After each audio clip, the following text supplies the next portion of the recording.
looking very nice. So let's move it on. Let's keep going.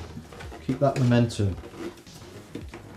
First thing I'm going to do is sort out this bottom area and install the accurate S-trim.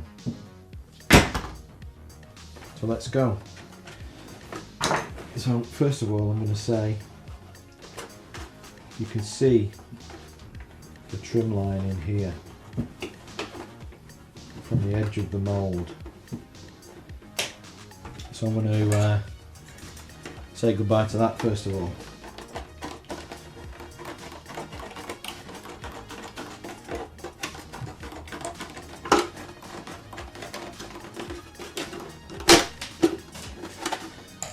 Okay, so we took most of the weight off that.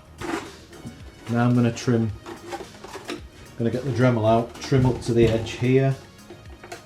So again, you can see, if you look really close, you can see the edge of the mould. Keep this in. This is an original feature. There's a web on the original helmet, and that's one of the things that has been retained. But this is the area that we want to trim away. So it almost ends up quite squared off there and across here. A little bit rounder on this side. So I'm going to take that off, then we're going to have a little look about this final shaping on the back here. So, our good friend, L Dremel.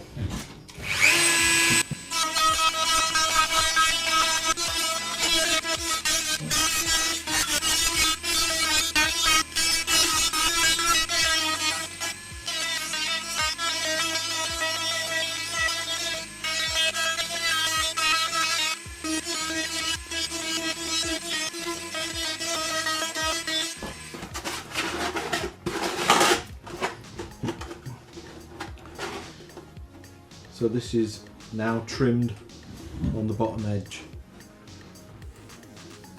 and if you can see this sort of shape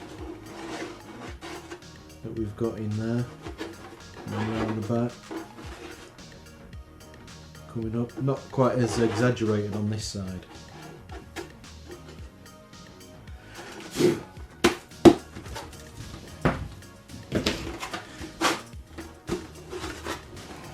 Okay, S-trim. For those who don't know, this is the trim that they used, called S-trim, because it's got this definite shape going on. You can see the S. Yeah? Mm-hmm. So we're going to use this lip as opposed to this lip. So the helmet's going to go inside there. And this may as well not be there. In fact, it shouldn't be there. This is the wrong type of trim to use on this, but that's what they used. So I'm going to cut this so it's a nice clean edge. I've got a slight angle, not much, but a slight angle so that this is longer than this. That's just to do with the way it's going to bend round. And what I'm also going to do is I'm just going to take a tiny bit off the back, a bit more, because otherwise it's going to clash when the other end comes round to meet it. So I'm starting about the centre, I'm eyeballing it, centre on the back there.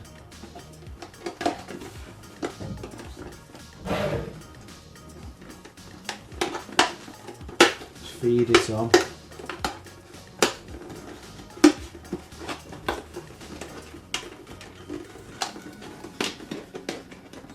Now, before we do anything else, I'm going to just pull it round so that it's nice and tight, and it's right into those corners.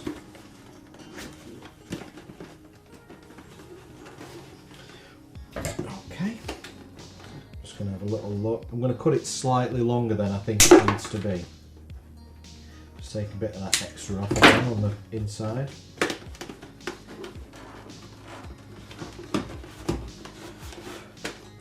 So So I'll just show you that again, putting it on. You see how it looks like it's a bit too long?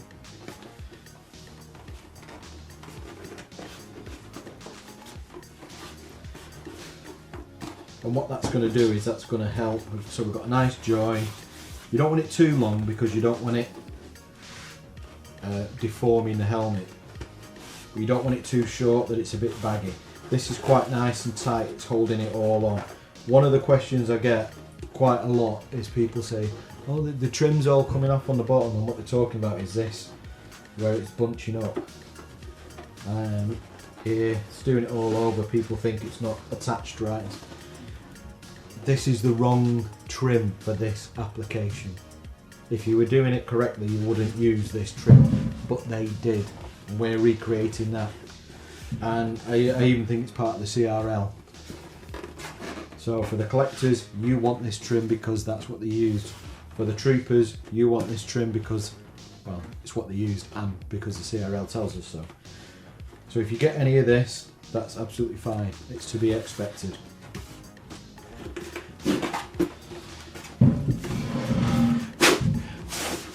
Okay, once that goes on, it's really starting to become quite a sturdy, robust piece.